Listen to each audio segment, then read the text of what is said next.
రోమపత్రిక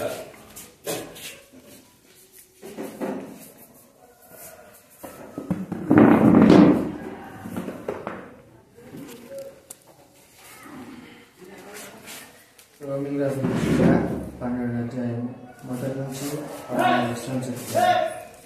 కాబట్టి సోదరులారా పరిశుద్ధమును దేవునికి అనుకూలమైన సజీవ యాగముగా మీ శరీరములను ఆయనకు సమర్పించుకుని దేవుని వాత్సల్యమును బట్టి బతిమాలుకొనుచున్నాను. ఇట్టి సేవ మీకు ఉత్తమైనది.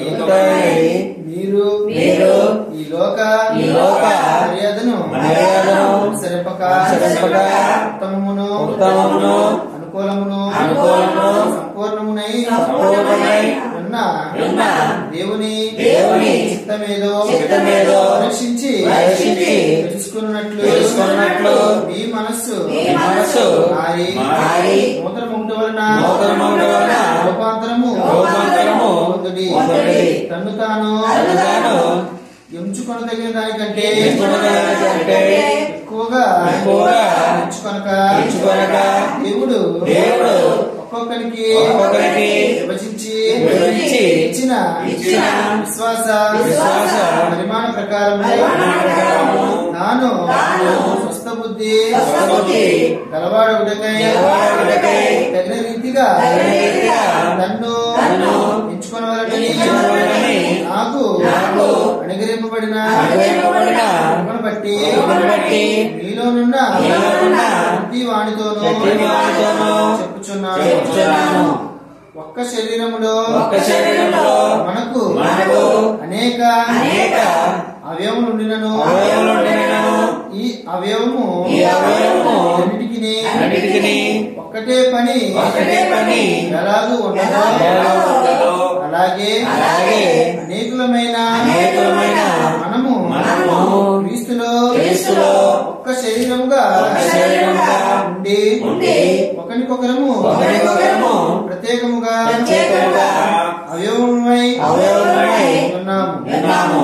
మనకు అనుగ్రహింపబడిన కృప చొప్పున వేర్వేరు కృపావరములు కలిగిన వారమై ఉన్నాము కనుక ప్రవచన వారమైతే విశ్వాస ప్రమాణము చొప్పున ప్రవచితము, పరిచర్య అయితే పరిచర్యలోను, బోధించువాడైతే బోధించుటలోను, హెచ్చరించువాడైతే హెచ్చరించుటలోను పని కలిగి పంచిపెట్టువాడు శుద్ధ మనసుతోనూ పై విచారణ చేయవాడు జాగ్రత్తతోనూ కరుణించువాడు సంతోషముతోనూ పని జరిగింపవలెను. మీ ప్రేమ నిష్కపటమైనదై ఉండవలెను. చెడ్డదాన్ని నశించుకొని మంచిదాన్ని పట్టుకొని ఉండుడి. సహోదర ప్రేమ విషయంలో ఒకని ఒకడు అనురాగము గలవారే, ఘనత విషయంలో ఒకరినొకడు గొప్పగా ఎంచుకొనుడి. ఆసక్తి విషయంలో ఆంధ్రులు కాక ఆత్మయందు తీవ్రత కలవారే, ప్రభువును సేవించుడి.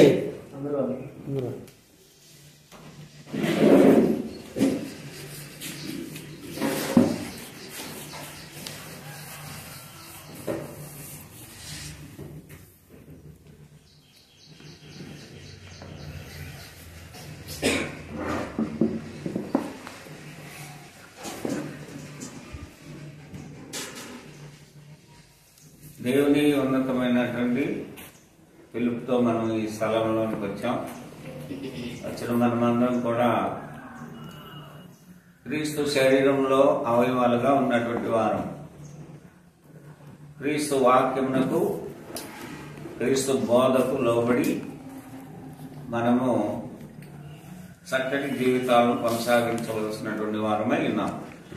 ఎందుకంటే ఈరోజు మనం నేర్చుకోబోయే అంశం ఏంటంటే నమ్మకమైన జీవితం. ఏ జీవితం? అంటే నమ్మకమైన జీవితం ఎలా ఉంటుందో, ఎలా జీవించాలో అని మనము వాక్యానుసారంగా మనము ఆలోచన కలిగి ఉండాలి. ఎందుకంటే ఇక్కడ అనేకమైనటువంటి అంశాలు మనం రోమ పత్రికలో చూసాం. ఆ చెప్పబడిన ప్రతి అంశము కూడా మనం అన్వయించుకోవాలి.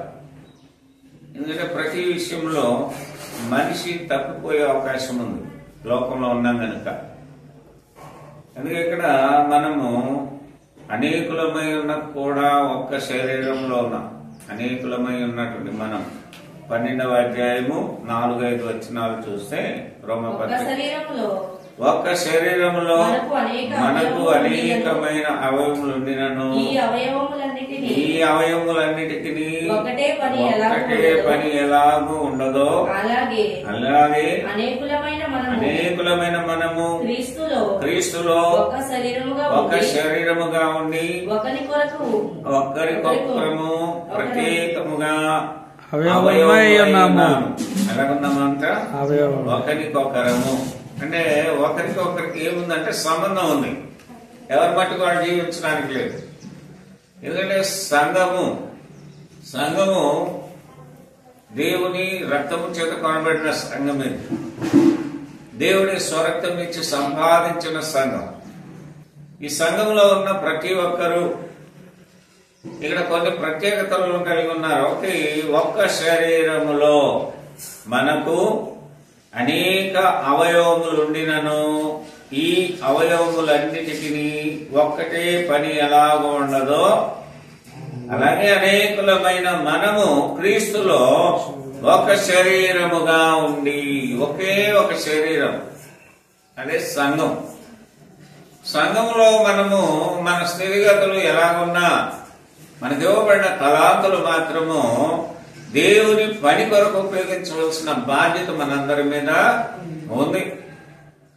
అందుకని ఒకరికొకరము ప్రత్యేకముగా అవయవములై ఉన్నాము.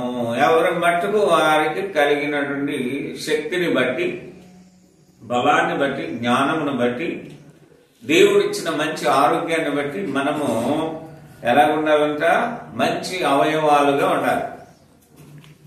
ఈ అవయవాలన్నీ బాగున్నప్పుడు మనము ఏం కలిగి ఉంటామంటే నమ్మకమైన జీవితాలను కలిగి ఉంటాం.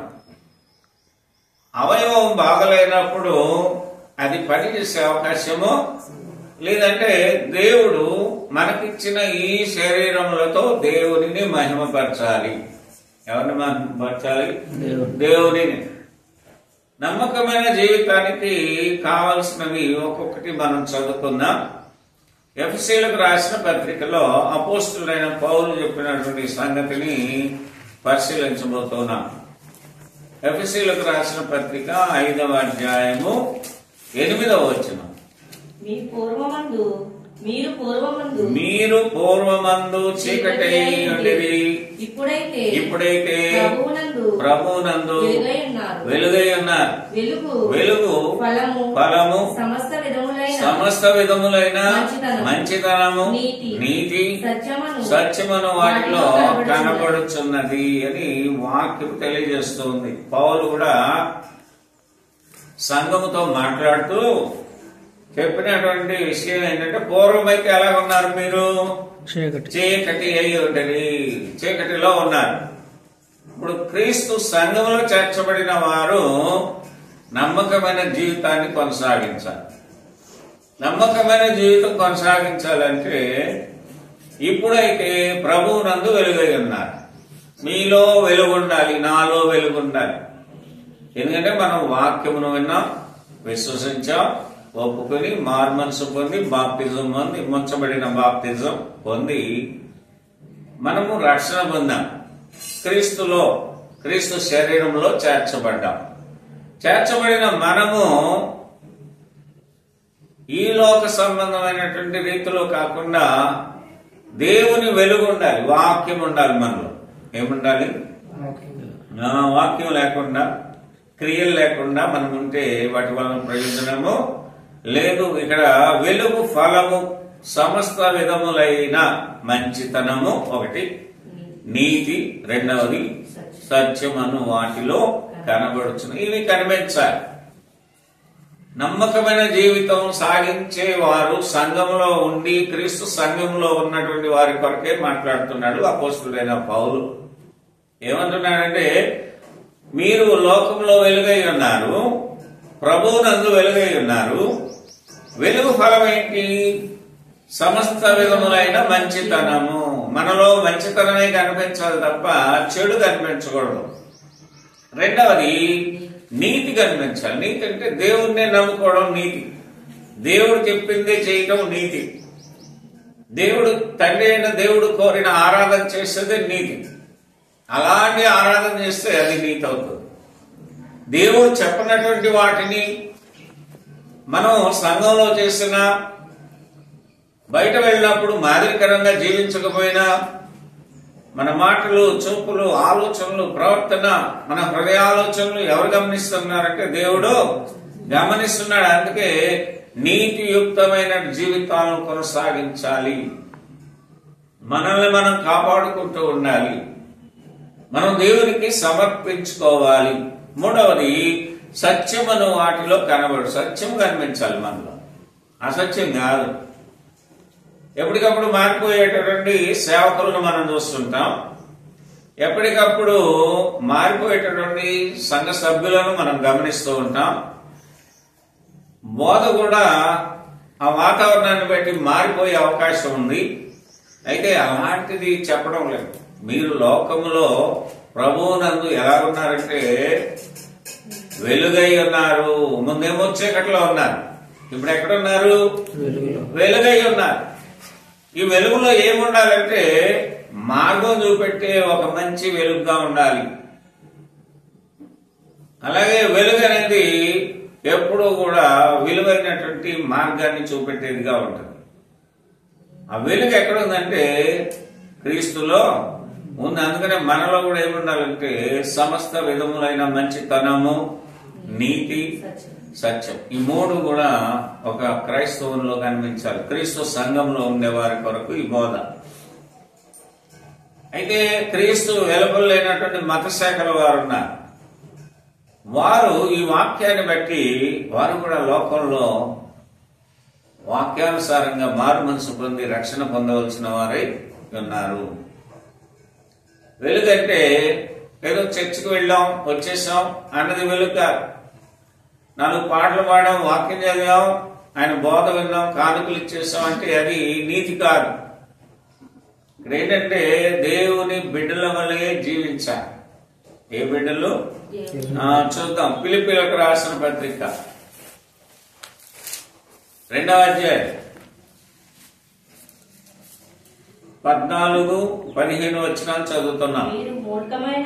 మీరు మూర్ఖమైన వక్రజనము మధ్య నిరపరాధులను, నిష్కళంకులను, అనింద్యులనైన దేవుని కుమారులగునట్లు చనుగులను, సంశయములను మాని సమస్త కార్యములను చేయుడి. అట్టి జనము మధ్యను మీరు జీవవాక్యమును చేత పట్టుకొని లోకమందు జ్యోతుల వలె కనబడుచున్నారు. అందువలన నేను వ్యర్థముగా పరిగెత్తలేదనియు, నేను పడిన కష్టము నిష్ప్రయోజనము కాలేదనియు క్రీస్తు దినమున నాకు అసహ్య కారణము కలుగును. మనకి ఎప్పుడు కలుగుతుంది గర్వము? అసహ్యం అంటే గర్వం. క్రీస్తు దినమున అన్నాడు పౌలు. ఏం చెప్తున్నాడంటే క్రీస్తు దినమున నాకు అసహ్య కారణము కలుగును అన్నది. అసహ్యము అంటే గొప్పతనం ఎప్పుడు కలుగుతుంది? ఇలాగా అపుస్తులైన పౌలు ఫిలిప్పీ సంఘానికి చెప్పినట్టు మనం ఉంటే మనం గర్వించాల్సిన అవసరం ఉంది. అందుకని మీరు మూర్ఖమైన వక్రజనము మధ్య ఎలాగుండాలి? నిరపరాధులను, నిష్కలంకులను, అనింద్యులనైన దేవుని కుమారులగునట్లు అంటారు. అంటే దేవుని కుమారులుగా కుమార్తెలుగా మనం ఉండాలి అంటే, మన జీవితంలో నమ్మకంగా కొనసాగాలి అంటే 3 విషయాలను పౌలు చెప్తున్నాడు సంఘంలో ఉన్న సభ్యులను గూర్చి. ఏమంటున్నాడంటే నిరపరాధులుగా ఉండాలి. నంబర్ 1 నిరపరాధులుగా ఉండాలి. నంబర్ 2 ఎలా ఉండాలి? నిష్కలంకులు, కలంకము లేని వారుగా ఉండాలి. కలంకము ఉండకూడదు. 3వది అనింద్యులు, నిందలు లేనటువంటి వారుగా ఉండాలి. ఇవన్నీ మానాలి. నమ్మకమైన జీవితానికి ఒక మాదిరిని అపోస్తులైన పౌలు సంఘంలో తెలియజేస్తున్నాడు. ఏమంటున్నాడంటే నిరపరాధులుగా ఉండండి. ఎప్పుడు కూడా అపరాధాలు చేసేవారుగా ఉండకూడదు. ఎందుకంటే మనం పొందిన రక్షణను మనం గమనిస్తూ ఉన్నాం. మనము ముంచబడ్డాం, బాప్తిజం పొందుకున్నాం. నిరపరాధులుగా మనం ఉండాలి, అపరాధాలు చేసేవారుగా కాకుండా. 2వది కళంకము లేనివారుగా ఉండాలి, నిష్కలంకులుగా ఉండాలి. 3వది అనింద్యులైన దేవుని కుమారులు అన్నట్లు. అంటే దేవుని బిడ్డలు ఎలా ఉంటారంటే నిందలు లేనటువంటి వారుగా ఉండాలి. ఇది పౌలు సంఘాన్ని కోరుతున్నటువంటి ఒక మంచి జ్ఞానం కలిగి అడుగుతూ ఉన్నాడు. అంతేకాకుండా సనుగులను సంశయములను మారాలి. దేవుని బిడ్డలకు నూతనమైన సంవత్సరం అంటే సనుగులు ఉండకూడదు, సంశయాలు అంటే అనుమానాలు ఉండకూడదు. దేవుడు ఇస్తాడంటావా అడిగితే, దేవుడి దగ్గరికి వెళ్తే నాకేమైనా లాభం ఉందా అని అనుకొని మనం రాకూడదు. నన్ను బాగు చేసేటటువంటి గొప్ప దేవుడు, నేను ఏవైతే సమర్థించుకుంటున్నానో వాటిని నా నుండి దూరం చేస్తాడు, సరిదిద్దుతాడు నన్ను. దేవుడు ఏం చేస్తున్నాడు? వాక్యము చేత మనల్ని సరిదిద్దేటటువంటి గొప్పవాడు. అందుకనే సంశయములు మాని సమస్త కార్యములను చేయి. నీవు ఏ కార్యము చేసినా దేవుని ప్రార్థనతో ప్రారంభం చేయవలసిన బాధ్యత నిజ క్రైస్తవులకు ఉంది.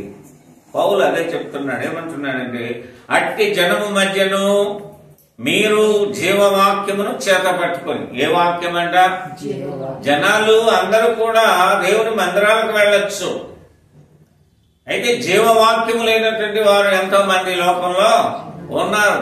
వాక్యమును బోధించవచ్చు, ఆ బోధించే వ్యక్తులు కూడా జీవవాక్యమును అన్వయించుకోకపోవచ్చు.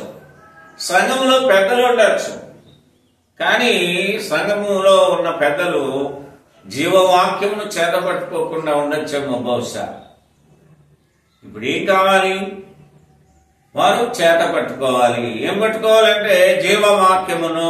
మీరు జీవవాక్యమును చేత పట్టుకొని లోకమందు జ్యోతుల వలె కనబడుచున్నారు. జీవవాక్యం మీలో ఉంటే ఒక సేవకుడైనా, సంఘ పెద్ద అయినా, విశ్వాసైనా, రక్షణ పొందినటువంటి అంటే ముంచబడిన వ్యక్తులు, బాప్తిజం పొందిన వ్యక్తులు, వారు ఎలా ఉంటారంటే లోకమందు జ్యోతుల వలె కనబడుచున్నారు. ఎలా కనిపిస్తారన్నా?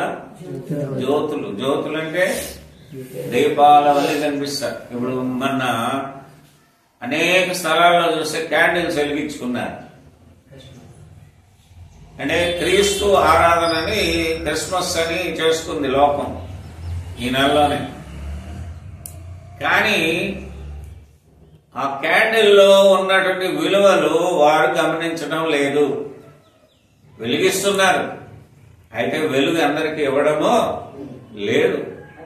ఎందుకంటే అందరిలో ఏముందంటే అపరాధాలు ఉన్నాయి, కళంకాలు ఉన్నాయి, నిందలు ఉన్నాయి, సనుగులు. ఎదుటి వ్యక్తిని చూసి సనుక్కునేవారు ఉన్నారు, అనుమానం. దేవుని దగ్గరికి వెళ్తే జరిగితే చూద్దాం కూటం, జరగకపోతే కూటం లేదు. అంటే ఎందుకు ఇవన్నీ అంటే వారు ఏమి కలిగలేరు దేవుని వాక్యాన్ని బట్టి? సమస్త విధములైన నీతి, మంచితనము, ఇవన్నీ కూడా వారిలో లేదు. అందుకనే మనం జాగ్రత్త పడాలి దేవుని బిడ్డలారా. సంఘములో ఉన్న మనము జాగ్రత్తగా దేవుని వాక్యము ఎలా ఉందంట? జీవవాక్యము, జీవాన్నిచ్చేది నీకు. ఈ వాక్యం ఎవరిలో ఉంటుందో వారు ఎలా ఉంటారంట? లోకమందు జ్యోతుల వలె. నీవు ఒకరికి మార్గం చూపెడతావు, ఒక వ్యక్తికి మంచి చెప్తావు, నీవు మంచిగా దేవుని మందిరంలో ఉంటావు, నీవు దేవునికే లోబడతావు, దేవుని మాటలే వింటావు. అందుకని మీరందరూ కూడా, మనమందరం కూడా క్రీస్తు శరీరంలో అడ్డుకట్టబడిన వారం కనుక లోకములో జీవవాక్యమును చేతబట్టుకొని లోకమందు జ్యోతుల వలె మనము కనిపించాలి. అటువంటి నమ్మకమైన జీవితం మనకుండాలి. అంతేకాకుండా అందువలన నేను వ్యర్థముగా పరుగెత్తలేదనియు, నేను పడిన కష్టము నిష్ప్రయోజనము కాలేదనియు, క్రీస్తు దినమున నాకు అశ్చర్య కారణము కలుగును. అశ్చయించే రోజు ఒకటి రాబోతూ ఉంది. అదేంటంటే క్రీస్తు దినము. ఏ దినం అన్నా? ఈ లోకంలో దినాలు చేస్తా ఉంటారు, నాడు చనిపోయారు, వీళ్ళు చనిపోయారు. ఆ దినాలు కాదు, క్రీస్తు దినం ఒకటి ఉంది, జడ్జిమెంట్ డే. ఆ రోజు మనం గర్వించబోతూ ఉన్నాము. ఆ రోజు గర్విస్తాం, నేను క్రీస్తులో ఉన్నందుకు ఎక్కడున్నాను, దేవుని ఎదుటకు వచ్చాను, నా పక్షముగా మంచి తీర్పును దేవుడు ఇవ్వబోతున్నాడు. పనిచేసేవాడికి కూలి తప్పకుండా ఉంటుంది. దేవుని బిడ్డలారా, ఈ రోజు కాకపోతే రేపన్నా వస్తుంది. ఎందుకంటే వాక్యం అంటుంది, పనివాడు జీతమునకు పాత్రుడు. నీవు దేవుని ఎదుట పాత్రుడుగా ఉండాలి. ఆయన ఇవ్వబోతున్నటువంటి గొప్ప ఆశీర్వాదమును పొందుకోవాలి అంటే, నీ జీవితం నమ్మకంగా కొనసాగాలంటే సమస్త విధములైన మంచితనము, నీతి అన్నీ కూడా మనలో ఉండాలి. అది నమ్మకమైన జీవితానికి మాదిరి. పౌలు అదే చెప్తున్నాడు సంఘానికి. మూడవది, మొదటి యోహాను పత్రిక 3వ అధ్యాయం. మొదటి యోహాను పత్రిక 3వ అధ్యాయము 10వ వచనం. దీనిని బట్టి దేవుని పిల్లలెవరో అపవాది పిల్లలెవరో తేటపడును. నీతిని జరిగించని ప్రతివాడును, తన సహోదరుని ప్రేమింపని ప్రతివాడును దేవుని సంబంధులు కారు. మనము ఒకరికొకడు ప్రేమింపవలనన్నది మొదటి నుండి మీరు వినిన వర్తమానమే కదా. మనం ఏం కలిగి ఉండాలంటే ప్రేమ కలిగి ఉండాలి. ఇక్కడ మొదటి యోహాను పత్రిక 3వ అధ్యాయం 10వ వచనంలో చెప్పిన మంచి సంగతి ఏంటంటే, దీనిని బట్టి, మనం చేసే క్రియలను బట్టి దేవుని బిడ్డల సాతాను బిడ్డల అనే తెలుస్తుంది. అపవాది సంబంధులు ఎవరు, దేవుని పిల్లలు ఎవరు అనేది మనము నిర్ణయించుకోవచ్చు. చెడు చేస్తామనుకో మనం అపవాది సంబంధులు. మంచి చేస్తే, ఇప్పుడు సంఘంలో ఉన్నామనుకో, దేవుని ఆత్మతో సత్యంతో ఆరాధించేవారు ఎవరు? దేవుని పిల్లలు. వ్యర్థముగా ఆరాధించేవారు అపవాది పిల్లలు. మనకి తెలుసు మనం చెడు చేస్తున్నామా మంచి చేస్తున్నామా దేవుని పక్షముగా, లేదా మన పక్షంగానే మనం మేలు చేసుకుంటున్నామా చెడు చేసుకుంటున్నామా. మన జీవితాల్లో నేను చెడుగా ఉన్నానా మంచిగా ఉన్నానని మనకి తప్పకుండా తెలుసు. ఎందుకంటే దేవుడు అంతటి జ్ఞానాన్ని మానవులకు ఇచ్చాడు. ఉల్లిపాయలు అమ్మేటప్పుడు చూడండి, మంచి ఉల్లిపాయలే తీసుకుంటారు. ఉల్లిపాయలు తీసుకుంటామా? ఎందుకు తీసుకో? మనకేమి ఇచ్చాడంటే దేవుడు జ్ఞానాన్ని ఇచ్చాడు. అందుకనే ఇప్పుడు మనం కూడా సంఘంలో ఉండి మనము చక్కగా దేవునిని ఆత్మతో సత్యముతో ఆరాధిస్తే, తండ్రి కోరిన ఆరాధన చేస్తే మనం దేవుని పిల్లలం అవుతాం. అలాగా ఆరాధించకుండా అల్లరితో కూడిన ఆటపాటలు చేసిన, వ్యర్థమైన వాటిని తీసుకొచ్చి సంఘంలో పెట్టి ఆరాధన చేసిన వారు అపవాది పిల్లలుగానే ఉంటారు. నీతిని జరిగించలేరు. అందుకనే ఇక్కడ వాక్యం, నీతిని జరిగించని ప్రతివాడును, తన సహోదరుని ప్రేమింపని ప్రతివాడును దేవుని సంబంధులు కారు. వారికి సంబంధం ఉండదు. దేవునికి మనకి సంబంధం ఉండాలంటే దేవుడు చెప్పినట్టు చేస్తేనే సంబంధం. నీ సేవకుడికి ఇష్టమైంది నువ్వు చేయకూడదు. నీ దేవునికి ఏది ఇష్టమో అది చేస్తే నువ్వు దేవుని సంబంధి. కాబట్టి అలా చేస్తున్నటువంటి వారు నమ్మకమైన జీవితాలను క్రీస్తులో కొనసాగించే అవకాశము ఉంది. నెక్స్ట్ రెండో పాయింట్ ఏంటంటే, శరీరేచ్ఛలను విడిచిపెట్టాలి. అందరికీ శరీరాలు ఉన్నాయి, అందరిలో బలహీనతలు ఉంటాయి. అయితే వాటిని విడిచిపెట్టాలని దైవవాక్యము ఈ రోజున తెలియజేస్తుంది. రెండవదిగా చూద్దాం. పేతురు రాసిన మొదటి పత్రిక 2వ అధ్యాయము. పేతురు రాసిన మొదటి పత్రిక 2వ అధ్యాయము 10-12 వచనం. ఒకప్పుడు ప్రజగా ఉండక ఇప్పుడు దేవుని ప్రజ అయితే, ఒకప్పుడు కనికరింపబడక ఇప్పుడు కనికరింపబడిన వారు. ప్రియులారా, మీరు పరదేశులను యాత్రికులనై ఉన్నారు గనుక ఆత్మకు విరోధముగా పోరాడు శరీరాశలను విసర్జించి అన్యజనులు మిమ్మును ఏ విషయంలో దుర్మార్గులని దూషితుడో ఆ విషయంలో వారు మీ సత్క్రియలను చూచి వాటిని బట్టి దర్శన దినమున దేవుని మహిమపరచునట్లు వారి మధ్యను మంచి ప్రవర్తన గలవారై ఉండవలెనని మిమ్మును బతిమాలు కొనుచున్నాను అంటున్నాడు పేతురు గారు. ఇక్కడ 2-3 విషయాలు ఉంది. మంచి ప్రవర్తన. నువ్వు మంచి నమ్మకమైన జీవితం కలిగి ఉండాలి దేవునిలో అంటే మంచి ప్రవర్తన ఒకటి కలిగి ఉండాలి. రెండవది శరీర ఆశలను విసర్జించాలి. ఎందుకంటే ఇది ఆత్మకు విరోధముగా పోరాడు శరీరాశలంట. ఆత్మేమో దేవుని మందిరానికి వెళ్దాం అంటది, శరీరం ఏమో వద్దులే అలా వెళ్దాం అనిపిస్తుంది. అవునా కదా? అంటే ఆత్మకు శరీరానికి ఏముందంటే ఒక ప్రత్యేకత ఉంది. శరీరము బలహీనమైంది. శరీరం ఏమైంది? అది ఎక్కడి నుండి తీయబడింది అంటే మట్టి నుండి తీయబడింది కనుక మట్టినే ఆశిస్తుంది. ఆత్మ అయితే దేవుడు అనుగ్రహించాడు. వాని నాసికారంధ్రములలో జీవవాయువును ఊదగా. అందుకనే ఆత్మకి ఏముంటదంటే ఎప్పుడు దేవుణ్ణి మహిమపరచాలి. దేవుని ఆత్మ ఉంది కనుక మనలో. మీలో పరిశుద్ధాత్ముడు ఉన్నాడని మీరు ఎరగరా అంటాడు. పరిశుద్ధాత్ముడు ఉన్నటువంటి వ్యక్తులు ఎలా ఉంటారు? దేవుడిని ఆత్మతో సత్యంతో ఆరాధన చేస్తారు. ఒక వాటర్ ఉంది,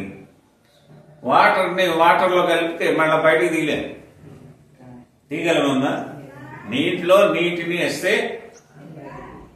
మళ్ళీ దాన్ని మనం వేరు చేయలేం. అలాగే ఒక వ్యక్తి దేవునిలో లీనమైతే దేవుని నుండి, వాక్యము నుండి, సంఘం నుండి వేరు చేసే అవకాశము ఉండదు. అలా లేకపోవడమే, కలిసిపోవాలి దేవునితో. అందుకని వాక్యం ఏమంటుంది? అపోస్తుల కార్యక్రమం 2వ అధ్యాయంలో మీరు అపోస్తుల బోధ యందును సహవాసమందును రొట్టె విరుచుటయందును ప్రార్థన చేయటందును ఎలాగున్నారంట? ఎడతెగకుండా. ఈనాడు అనేకులు సంఘాల్లో మధ్య మధ్యలో గ్యాప్లు ఇస్తున్నారు. ఎందువల్లంటే వారు దేవునితో లీనమవడం లేదు, వాక్యముతో సహవాసము చేయడం లేదు, సంఘములో ఉండేటటువంటి అవకాశాన్ని పోగొట్టుకుంటున్నారు దేవుని బిడ్డలారా. అందుకనే పేతురు ఈ మాట తెలియజేస్తున్నారు. రెండవది మంచి ప్రవర్తన గలవారై ఉండాలి. ఈ విషయాల్లో ఆయన బతిమలాడుచున్నాడు. ఏమంటున్నాడు? మనం చెడిపోతే చాలా మంది చూస్తారు, ఇది చెడిపోతే బాగుండు, ఆ కుటుంబం నాశనం అయిపోతే బాగుండు, ఈ వ్యక్తి పాడైపోతే బాగుండు. అయితే దేవుడు ఎప్పుడు కూడా మనం ఏం చేస్తున్నాడంటే ఖండిస్తూ గద్దిస్తూ బుద్ధి చెప్తున్నాడు. ఎవరో చెప్పరు. మానవుల్లో దేవుడు ఏదైతే మంచి బోధిస్తాడో ఆ మంచిని వినేటటువంటి కొందరు దేవుని పిల్లలుగా ఉంటే వినన్నటువంటి స్వభావం ఉండేవాళ్ళు అనేకులు ఉన్నారు. అందుకనే విశాల మార్గంలో వెళ్ళిపోతున్నారు చాలా మంది. ఏ మార్గం అంట? క్రీస్తులో ఉండేటటువంటి వారు కొందరే. ఇరుకు ద్వారమున. ఏ ద్వారం అంట? కనుక ఈ విషయంలో మనం జాగ్రత్తగా తీతుకు రాసిన పత్రికలో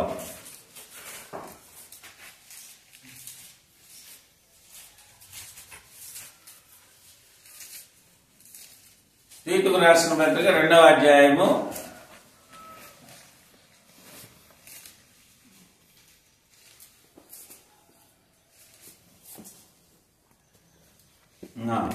12-14.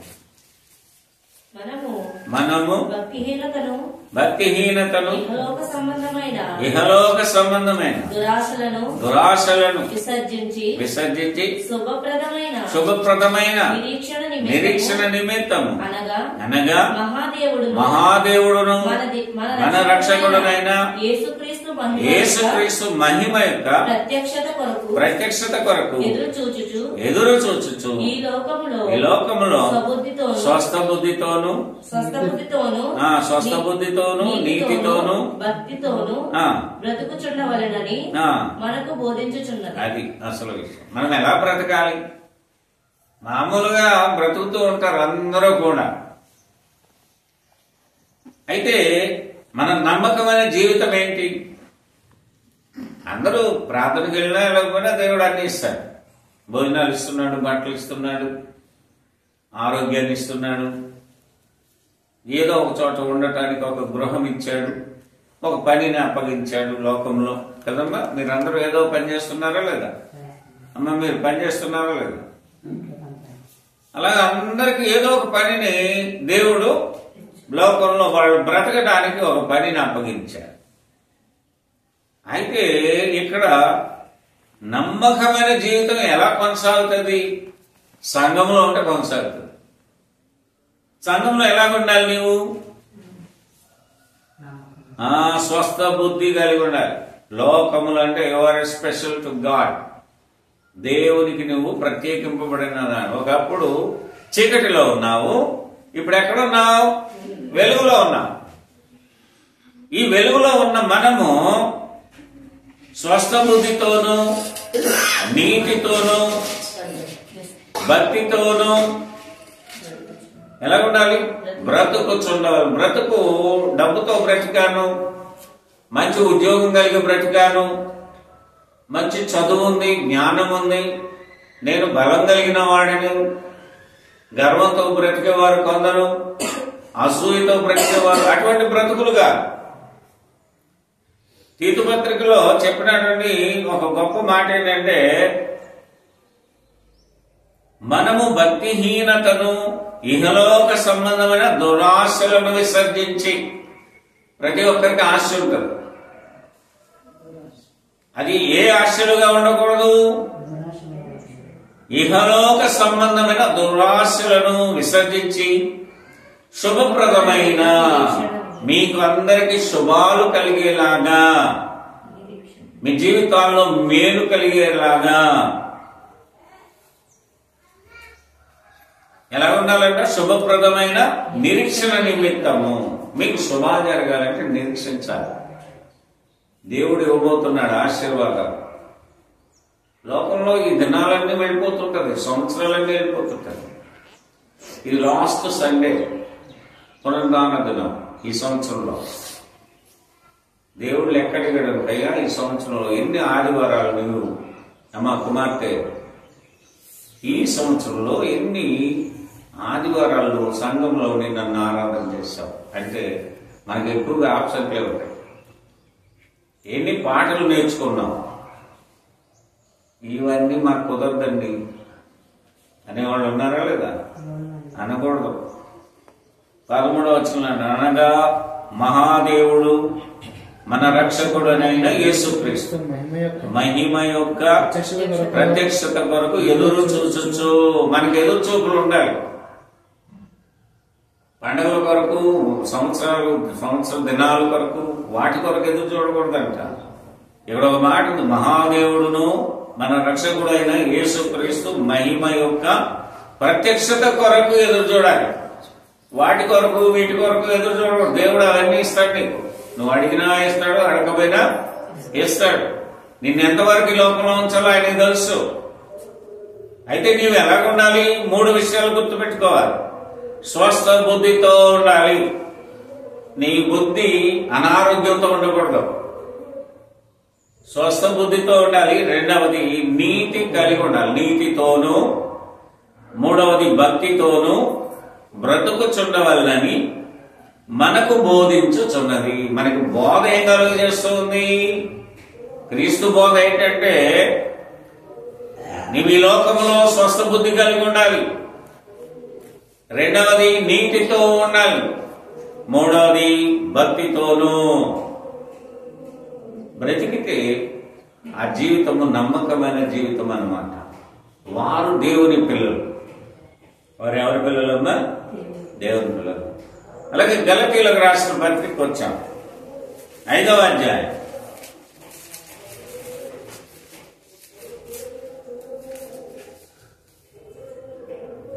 5వ అధ్యాయము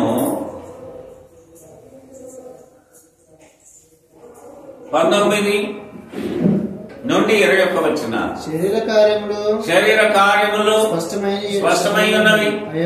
అవేవనగా జారత్వమును, అపవిత్రత, కాముకత్వము, విగ్రహారాధన, అభిచారము, ద్వేషములు, కలహము, మత్సరములు, క్రోధములు, కక్షలు, వేదములు, విమతములు, అసూయలు, మత్తతలు, అల్లరితో కూడిన ఆటపాటలు మొదలైనవి.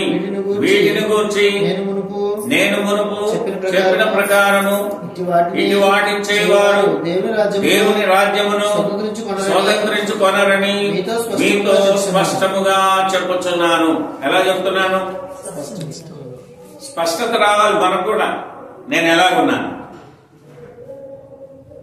మనం అన్ని చేసినప్పుడు మనకు అది ఆనందంగా అనిపిస్తుంది లోకంలో. కానీ నీవు భక్తి కలిగి ఉంటే నీవు వాటిని విడిచిపెడతావు. దేవుని బిడ్డ, నువ్వు దేవునిలో నమ్మకంగా ఉంటే నువ్వు వాటిని విడిచిపెడతావు. కనుక శరీర కార్యాలన్నీ విడిచిపెట్టాలి. అల్లరితో కూడిన ఆటపాటలు మన జీవితాల్లోనికి రాకూడదు.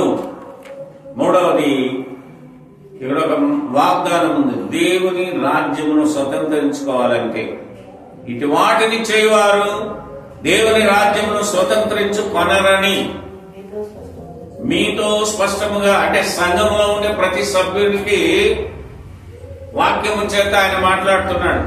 ఏమంటున్నాడు? ఇటు వాటిని చేయవారు దేవుని రాజ్యమును స్వతంత్రించుకొనరని మీతో స్పష్టముగా చెప్పుచున్నాను. అంటే మనం కూడా జాగ్రత్త పడాలి. ఎందుకంటే నమ్మకమైన జీవితాలను మనం కొనసాగించాలని ఇష్టపడతాం. ప్రతి ఒక్కరూ ఇష్టపడతారు. కొత్త సంవత్సరం అనుకుంటాం, మళ్ళీ ఒక 2 రోజులు బాగానే ఉంటాం, 4వ రోజు నుండి మామూలు. అవునా కదా? అయితే నీవు క్రొత్తగా జన్మించాలి. ఒకడు నీటి మూలంగాను ఆత్మ మూలంగాను జన్మించాలి. ఎందుకు జన్మించాలంటే నమ్మకమైన జీవితం నీకు దేవుడు ఇచ్చాడు గనుక ఆ జీవితంలో నీతి కలిగి ఉండాలి, భక్తి కలిగి ఉండాలి, యథార్థతను కలిగి ఉండాలి. తండ్రి కోరిన ఆరాధన నీ జీవితంలోనూ దేవునికి చేస్తూ ఉండాలి. మూడవది ఏంటంటే, మూడవ విషయము, పైనున్న వాటి మీదే మనస్సు లగ్నం చేయాలి. భూ సంబంధమైన వాటిని ఇష్టపడతాం మనం జనరల్ గా, అది మంచిదే. కానీ పైనున్న వాటిని, అటక మీద ఉండేది కాదు. చాలా మంది అటక మీద బిందులుంది లేదా డబ్బాలుంది, పైన డబ్బులు దాచాను అంటే కుదరదు. పైనున్న వాటిని ఏంటది అంటే చూద్దాం. కొలసీలకు రాసిన పత్రిక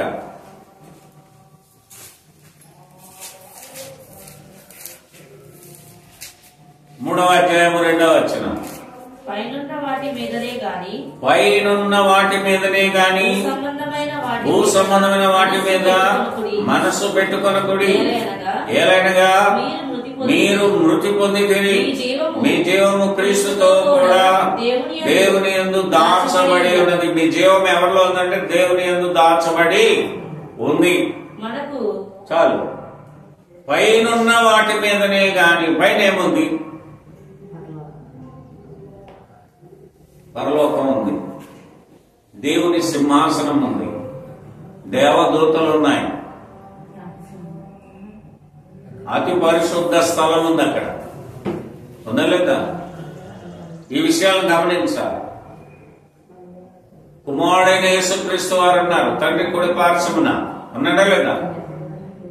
నేనుండు చోటున మీరును ఉండలాగున నేను మరలా వచ్చి మిమ్మల్ని తీసుకువెళ్తాను, స్థలము సిద్ధపరచడానికి వెళ్తున్నాను అంటున్నాడు. యోహాను సువార్త 14:1, 2, 3 వచనాల్లో గమనిస్తాయి. అంటే నేను ఏ స్థలంలో ఉన్నానో ఆ స్థలంలో మిమ్మల్ని ఉంచడానికి నేను ప్రయత్నము చేస్తున్నాను, విజ్ఞాపన చేస్తున్నాడు తండ్రికి. ఈరోజు మనం కూడా భూమి మీద ఉండిపోతాము అని భ్రమలో ఉన్నాం. అందుకే మీకు నాకు ముందుగా మనం కళ్ళారా చూస్తూ ఉండగా అనేక మంది మరణిస్తూ ఉన్నారు, వెళ్ళిపోతూ ఉన్నారు, భూస్థాపితం చేయబడుతూ ఉన్నారు. వారి ఆత్మలు పరదేశంలో ఉంచబడుతూ ఉంది దేవుని బిడ్డలారా.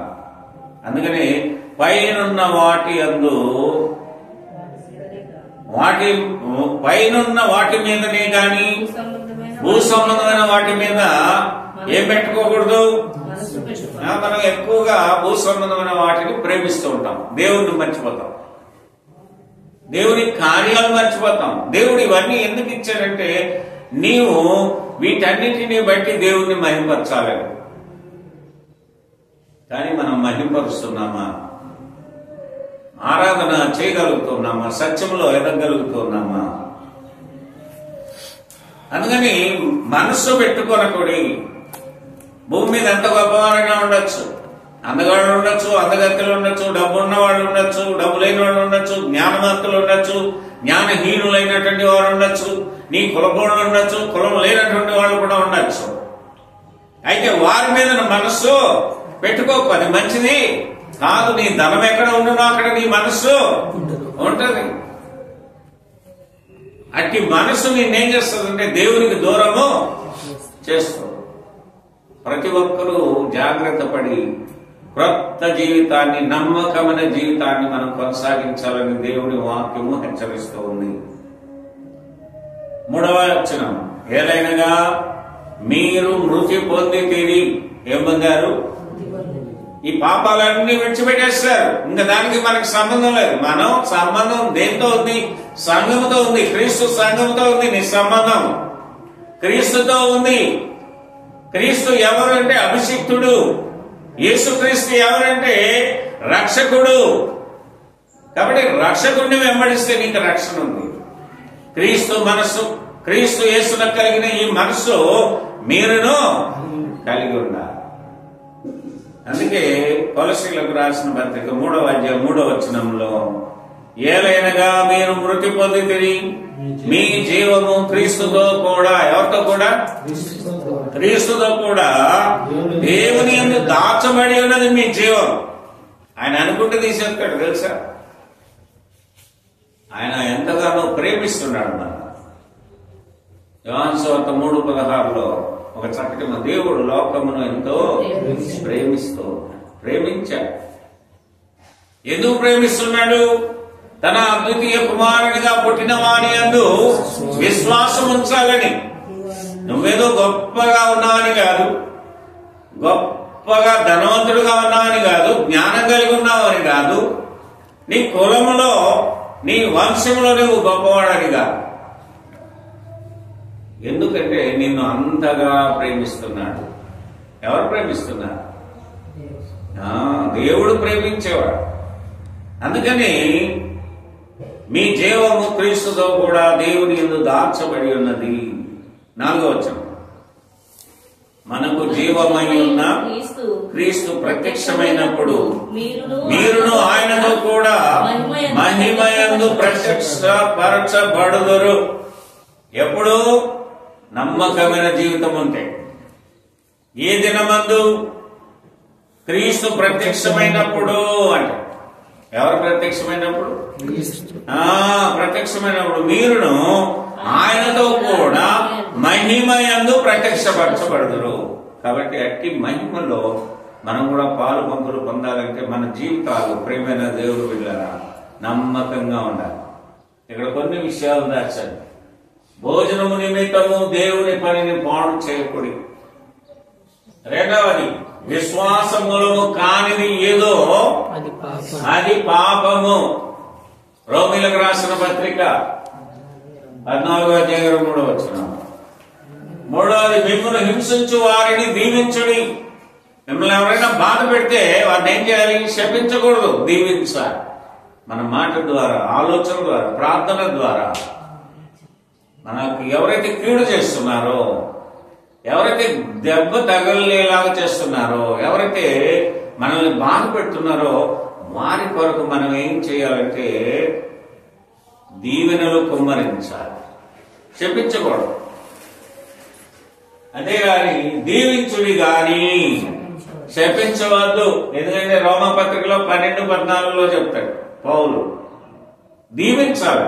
ప్రతి ఒక్కరికి ఇటు మనస్సు, ఎవరి మనసు అది? క్రీస్తు యేసునకు కలిగిన ఈ మనస్సు మీరు కలిగి ఉండాలి. అప్పుడే మీ జీవితాలు హ్యాపీగా ఉంటారు.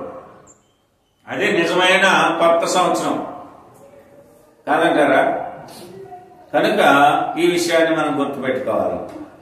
ఎఫ్సీలకు రాసిన పత్రికలో కూడా అనేకమైన అంశాలు ఉన్నాయి. 4వ అధ్యాయము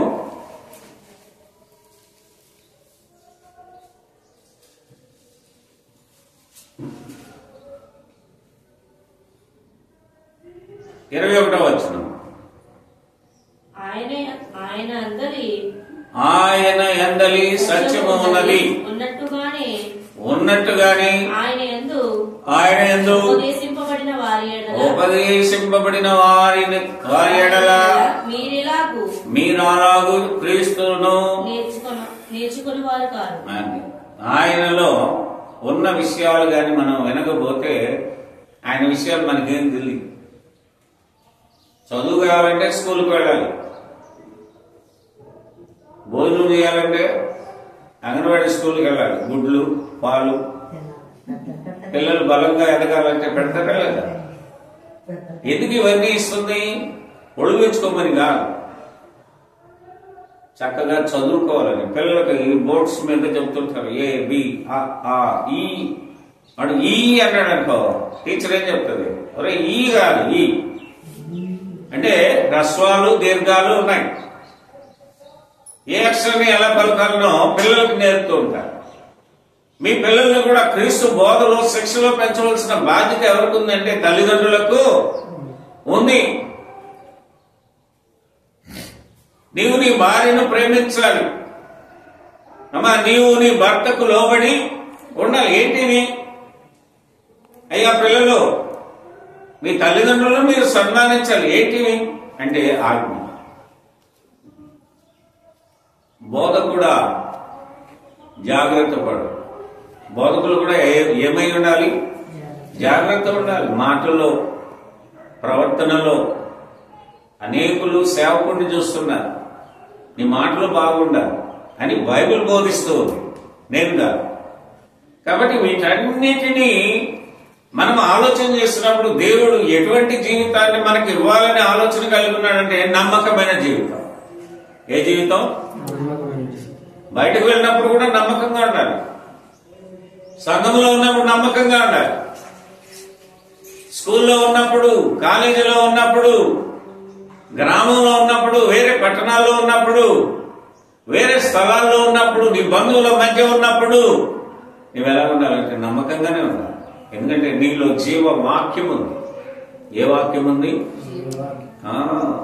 కనుక జీవవాక్యము కలిగిన మనము జాగ్రత్తగా ఉండాలి. చివరిగా వీటిని కలిగి ఉండకూడదు మనం.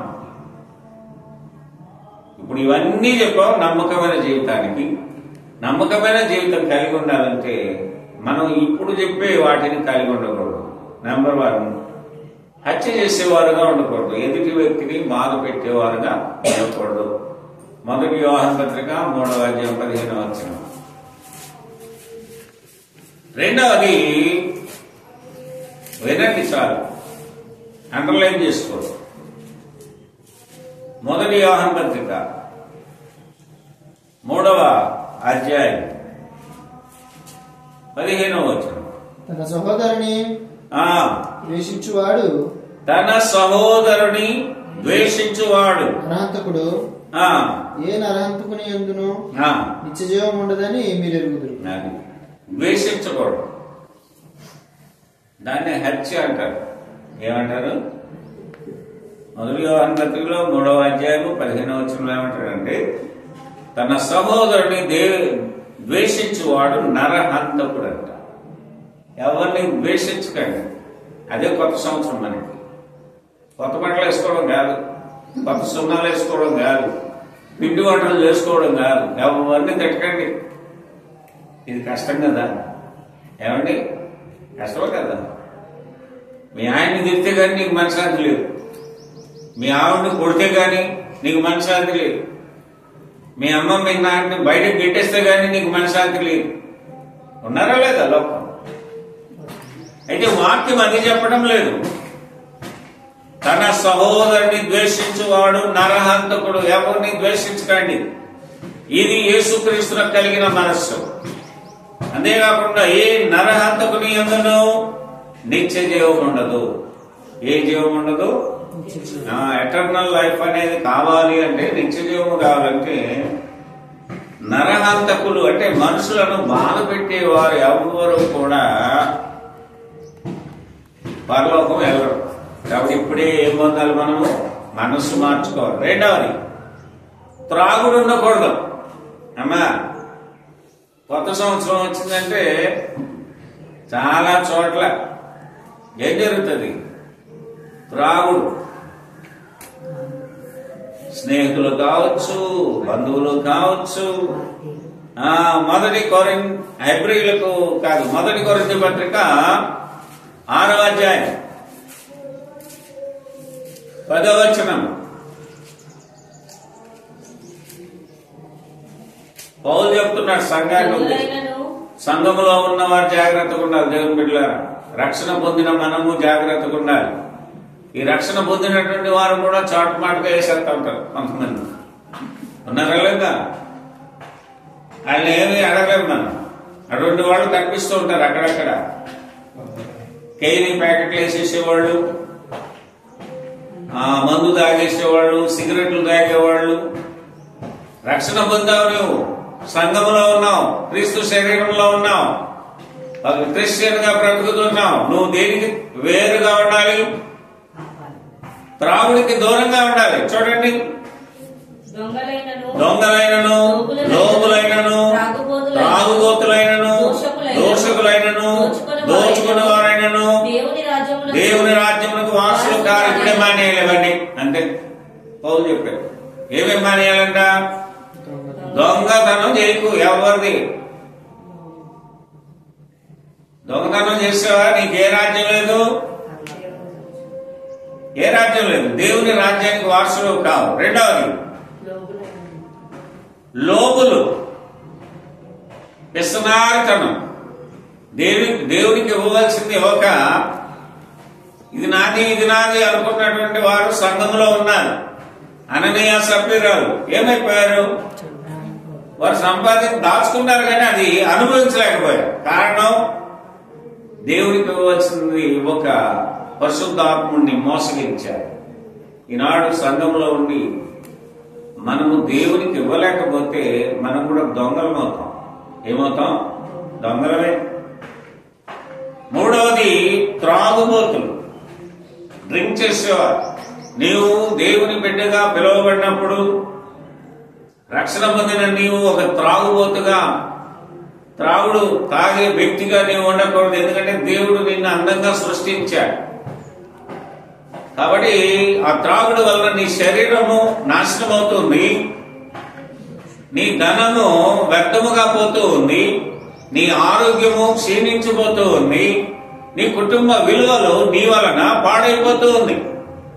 కాబట్టి త్రాగుడు తాగే వాళ్ళకి కూడా దేవుని రాజ్యాన్ని స్వతంత్రించుకునే హక్కు లేదు. మూడవది,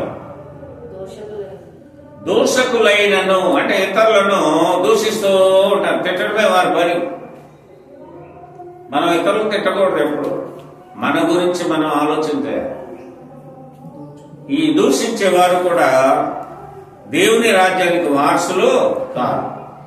నెక్స్ట్, దోచుకుని వారు. మనది కానిది ఏదైనా మనం తీసుకొచ్చి మనం దోచుకున్నా దాచుకున్నా వారు దోపిడీ దొంగలన్నమాట. దేవుని ఎదుట మనది కాదని. మనది కాని దానికి ఆశించేవారు ఏమై ఉన్నారంటే దోచుకునేవారు. ఇటువంటి వారందరూ కూడా దేవుని రాజ్యానికి వారసులు కాదు. కనుక మనమందరము జాగ్రత్తగా ఉందాం. ఆఖరిని ఒక మాట, మన జీవితాల్లో నమ్మకమైన జీవితాన్ని కొనసాగించాలంటే అబద్ధాలు ఉండకూడదు. దేవుని బిడ్డలారా, ఏముండకూడదు? చూద్దాం చివరిగా ఫిలిప్పీయులకు రాసిన పత్రిక 4వ అధ్యాయము 8వ వచనం. మెట్టుకు సహోదరులారా, ఏ యోగ్యత అయినను మెప్పైనను ఉండిన ఎడల ఏవి సత్యమైనవో, ఏవి మాన్యమైనవో, ఏవి న్యాయమైనవో, ఏవి పవిత్రమైనవో, ఏవి రమ్యమైనవో, ఏవి ఖ్యాతి గలవో వాటి మీద ధ్యాస ఉంచుకొనుడి. ఏముంచుకోవాలంట? యోగ్యత కావాలంటే మన జీవితాల్లో దేవుని ఎదుట, సంఘంలో, పరిశుద్ధుల ఎదుట, మన కుటుంబాల్లో, మన జీవితాల్లో ఏముండకూడదంటే అబద్ధము ఉండకూడదు. అటువంటి గొప్ప యోగ్యతను మనం సంపాదించుకొని క్రొత్త జీవితాలను, ఎటువంటి జీవితాలను, నమ్మకమైన జీవితాలను మనం కొనసాగించాలి. కొనసాగించినప్పుడు దేవుడు ఏం చేస్తారంటే మనకు మెండైనటువంటి ఆశీర్వాదాలు దేవుడు తప్పక ఇస్తారు. అలాగే మీరు, మీ కుటుంబాలు, మీ పిల్లలు సంఘములో ఉండి దేవుడిని మాత్రమే మహిమపరచండి. సేవకుడిని కానీ, సేవకురాలు కానీ, తోటి పరిశుద్ధులను మనము పొగడటం మంచిది కాదు. ఎవరిని పొగడాలి? మనమందరము. అది ఎటువంటి జీవితం అంటే నమ్మకమైన జీవితం. పాట పాడుతున్నాం, దేవుని స్తుతించుడి, ఎల్లప్పుడూ దేవుణ్ణి స్తుతించాలి. అటువంటి గొప్ప ఆశీర్వాదాలు దేవుడు మీకు ఇవ్వాలని కోరుతూ ఈ కొద్ది మాటలు ముగిస్తున్నాం. అటువంటి నమ్మకమైన జీవితాన్ని మీరు కొనసాగించండి. అప్పుడు మీకు నూతనమైనటువంటి జీవితాన్ని దేవుడు ఇచ్చి నూతనమైన సంవత్సరంలోనికి మిమ్మల్ని నడిపిస్తాడు. మీ అందరికీ వందనాలు.